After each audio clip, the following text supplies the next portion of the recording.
Mau tanya Pak, Oke.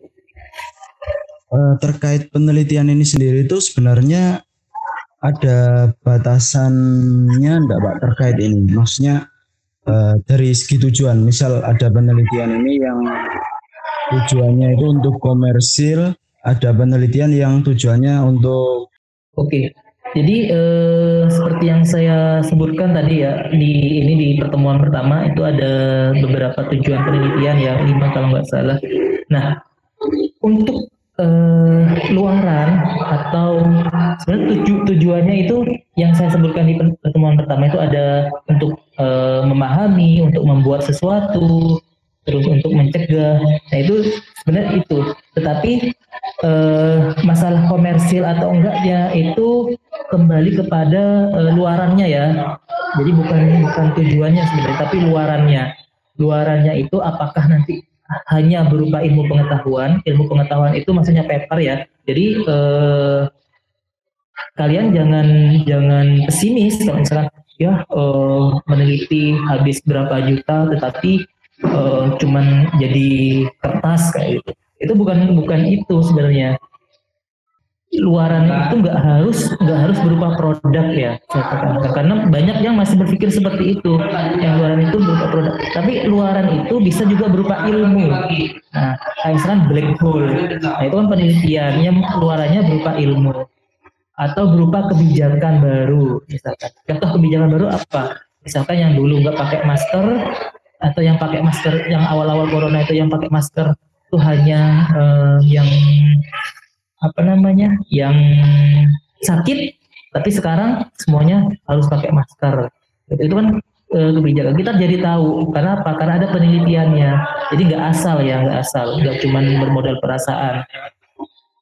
Nah ini penting, jadi penelitian itu nggak hanya menghasilkan produk ya, jadi produk itu adalah salah satu bagian dari penelitian, salah satu luaran dari penelitian tersebut. Kalau misalkan penelitian itu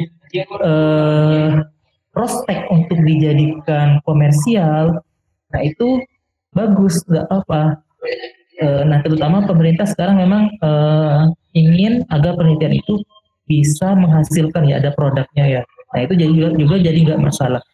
Atau memang ditarget di awal itu luarannya itu adalah produk, itu nggak masalah juga, nggak apa-apa juga. Atau bisa jadi luarannya itu kalau misalkan ini ya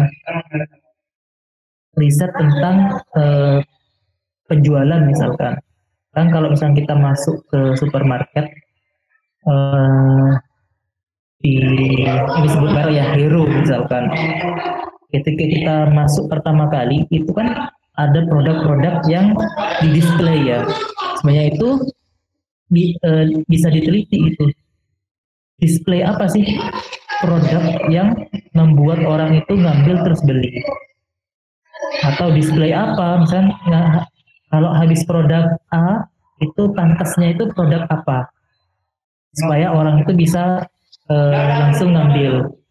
Makanya kan ketika kita ke supermarket harusnya beli A, tiba-tiba beli B nggak dapat A. Nah itu karena ada faktor psikologi penelitian seperti itu. Nah itu juga nggak masalah. Jadi luarannya itu seperti itu. Tapi kalau misalnya tujuan secara teoritis, ya itu tadi yang kita bahas di pertemuan pertama. Ada yang ingin mengungkapkan uh, kinerja misalnya di dalam bumi itu understand ya apa sih sebenarnya yang terjadi, atau untuk menjauhi bahaya, atau uh, untuk meng-create sesuatu hal yang baru misalnya vaksin. Itu mungkin ada tanggapan lain kurang lebihnya. oh iya Pak, menanggapi ya Pak. Oke. Sebenarnya yang mau saya tanyakan ini terkait penelitian yang outputannya itu adalah sebuah produk yang baru Pak. Ada hubungannya juga ini yang mau saya tanyakan dengan kondisi krisis saat ini Pak, tentang pandemi yang dimana seluruh dunia para peneliti ini kan juga berlomba-lomba untuk menemukan vaksinnya gitu ya Pak. Nah di sini tadi saya tanyakan apakah tidak ada semacam aturan atau mungkin kode etik yang mengatur bahwa ketika nantinya outputan dari penelitian ini sendiri itu adalah sebuah produk yang dimana ini memang suatu urgensi di seluruh dunia ya Pak ya, terkait vaksin ini tadi. Nantinya itu produk tersebut tidak boleh dikomersilkan atau dalam artian benar-benar tujuan untuk pengabdian Pak, untuk penyelesaian krisis yang ada. Soalnya kalau saya melihat dengan adanya penelitian ini jika tidak dibatasi ya, oke, mungkin beberapa peneliti akan dengan segera dan ada yang sudah menemukan vaksin tersebut. Namun jika nantinya orientasi dari penelitian ini akan dikomersilkan dari vaksin ini, saya rasa produk dari vaksin ini sendiri nantinya akan mungkin disesuaikan ya Pak ya. Atau dalam artian lain akan kurang maksimal supaya nantinya bisa dijual atau dikomersilkan dengan harga yang murah, ataupun sebaliknya vaksin ini tetap pada kadar yang maksimal namun akan dijual dengan harga yang cukup mahal Pak. Jadi ini kan sebenarnya semacam keresahan pada penelitian Pak kalau lagi pandemi ini. Terima kasih. Paham. Jadi seperti ini. Ya maaf. Yang sama yang sebelumnya. Membuat produk itu salah satu bagian dari create ya, meng-create sesuatu ya. Jadi kayak vaksin dan lain itu salah satu bagian tujuan dari create. Nah, karena dia produk berarti kan ada yang namanya faktor bisnis ya. Nah, kita juga nggak bisa menutup mata seperti itu. Kenapa? Karena ya satu perusahaan ketika dia mau membuat produk itu kan dia juga berinvestasi ya, mengeluarkan investasi, terus macam-macam, bayar orang, banyak modalnya bisa sampai miliaran. Tetapi bukan berarti udah investasi sekian miliar ternyata misalkan, tetapi ternyata produknya malah berbahaya, bisa nggak efektif. Maksudnya nggak efektif itu ya kayak minum air putih aja, tetapi masalah harus bayar misalkan. Nah, hal yang seperti itu yang nggak boleh.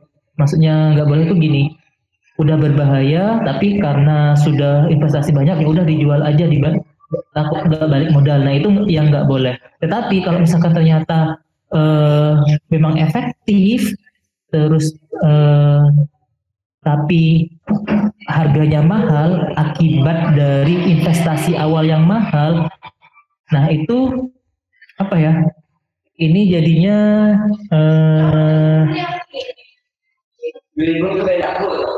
ya mau nggak mau ya, karena kan demi keberlangsungan riset dan keberlangsungan dari perusahaan tersebut ya nggak akhirnya harus ada faktor kebijakan atau intervensi dari pemerintah tersebut. Jadi nggak dilepas begitu saja ya, nggak dilepas ke pasar misalkan. Kalau misalkan itu penting, terutama untuk keselamatan atau kepentingan satu negara ya, berarti harus ada intervensi dari pemerintah, entah itu pemerintah ngasih subsidi terhadap perusahaan tersebut. Kalau misalnya dia perusahaan swasta, kalau misalkan BUMN, mungkin dia dari investasinya pemerintah di sana seperti itu. Jadi kita tidak bisa ini demi keberlangsungan manusia nih demi keselamatan semua orang nih, terus kita memaksa suatu perusahaan itu untuk menggratiskan produknya. Nah itu kita juga nggak bisa seperti itu. Mungkin itu jawaban saya. Jadi peran dari pemerintah juga ini ya penting banget ya, untuk terutama untuk masalah vaksin ini. Itu mungkin ada ini lagi. Oh iya Pak. Ada menanggapi lagi Pak. Mungkin yang yang saya khawatirkan itu terkait ini Pak. Oke, kalau mungkin harga penjualan dari vaksin sendiri itu sesuai dengan biaya untuk pembuatannya sendiri, ketika sesuai itu masih masuk akal Pak, masih bisa dimaklumi. Namun di sini kan sempat juga kemarin mengingat contohnya, kita ambil contoh kemarin itu masker ya Pak ya. Waktu di awal-awal pandemi masker dan juga hand sanitizer ini begitu langka, sehingga yang berjualan, orang-orang yang menjual dua barang tersebut itu berlomba-lomba untuk menaikkan harganya dari harga awal, Pak, hingga 4 sampai 5 kali lipat. Nah, ditakutkan untuk vaksin sendiri itu juga semacam itu, Pak. Nah, ini kan mungkin nggak sesuai dari harga pembuatan awal. Jadi ya gimana ya, mau nolong tapi juga memberatkan juga. Tapi ya itu susah juga ya. Itu soalnya haknya untuk yang produksi kayak gitu, Pak. Terima kasih Pak Halim atas jawabannya.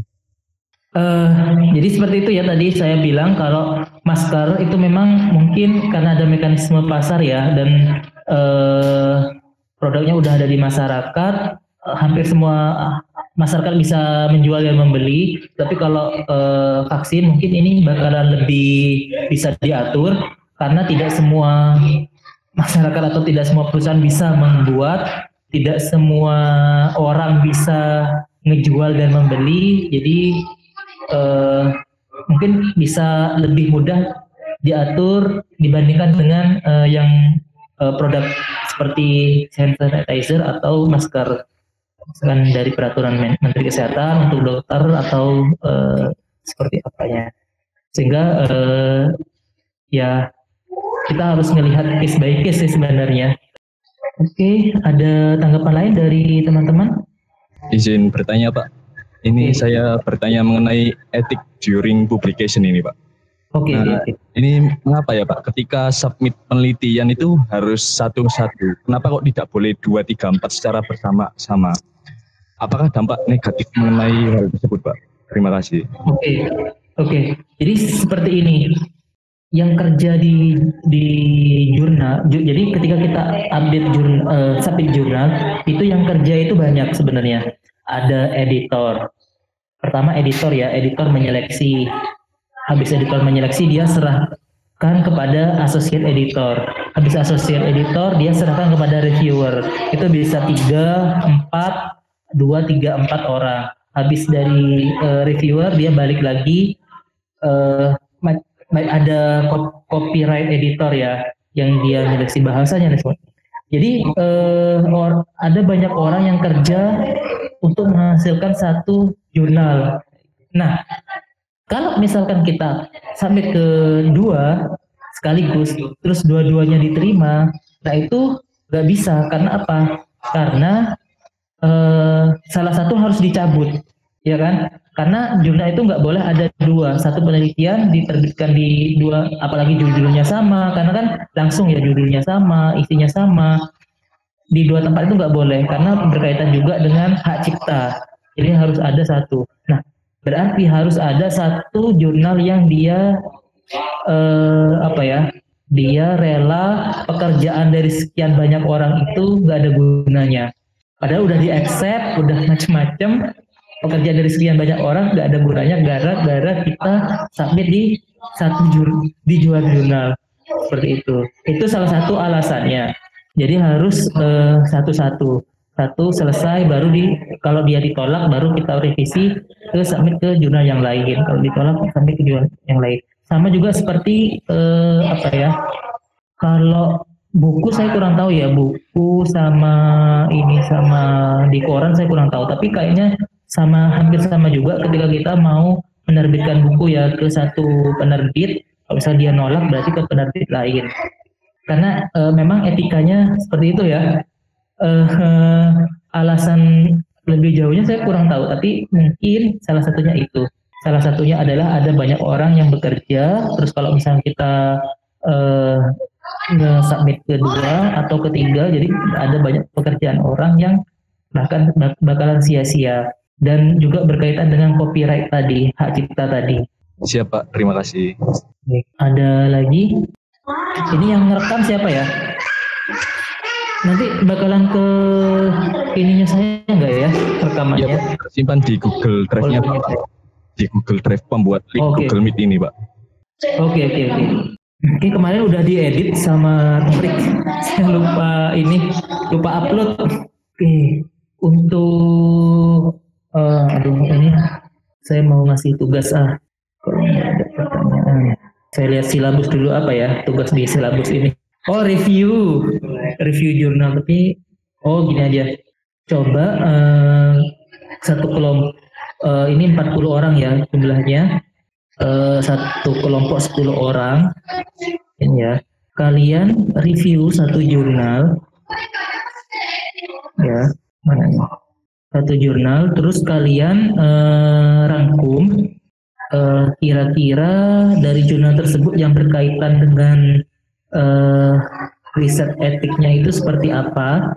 Sebenarnya riset etik ini juga ada aturannya di peraturan LIPI kalau nggak salah ya, ada kode etik penelitian, bisa dicek juga di peraturannya ya, peraturan di LIPI. Saya cek silabus untuk reviewnya. Kalian buat review terkait dengan etik dari satu jurnal. Kalian lihat misalkan pertama dari jurnal itu kan ada acknowledgement-nya, penelitian ini didanai oleh siapa. Nah kalian ketik di sana misalkan conflict of interest sama dengan penelitian didanai sama ini, terus afiliasi orang ini tuh ini. Terus kalian bisa dihubungkan juga dengan potensi konflik of interest atau konflik kepentingan dari penelitian yang digambarkan. Kalau misalkan nggak ada potensi konflik of interest, tulis saja tidak ada potensi konflik of interest dari jurnal tersebut. Terus misalkan lagi terkait dengan urutan nama ya, kalian bisa cek, nama pertama dia mahasiswa S3, terus nama kedua itu siapa, nama ketiga atau nama corresponding autornya itu siapa, misalkan ini pembimbing dari ini misalkan. Terus tadi terkait dengan bahan berbahaya misalkan, kalian bisa tulis tuh bahan berbahaya di situ misalkan ada atau enggak. Terus terkait dengan misalkan namanya itu survei, ini udah mengalami persetujuan atau enggak. Biasanya di jurnal-jurnal itu terutama untuk yang life science itu ada centang-centangnya ya, di Nature terutama, Nature. Di jurnal Nature itu biasanya juga ada keterangan atau track record dari persetujuan komisi etiknya, surat persetujuannya, biasanya juga ada yang seperti itu ya. Satu kelompok 10 orang, jadi ada 4 kelompok. 46 nih, 40 berapa nih? Totalnya kelas kita 45 ya? 44. Intinya dijadiin 4 kelompok ya. Bisa kalian bagi sendiri untuk kelompoknya. Setuju? Sepakat.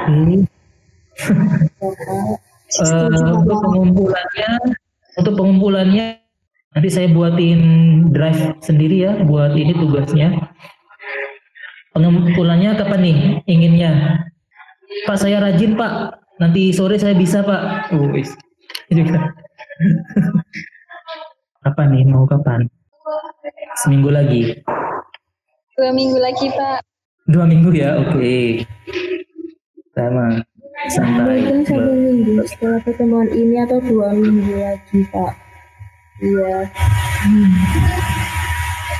2 minggu berarti tanggal 9 ya, 9 Oktober.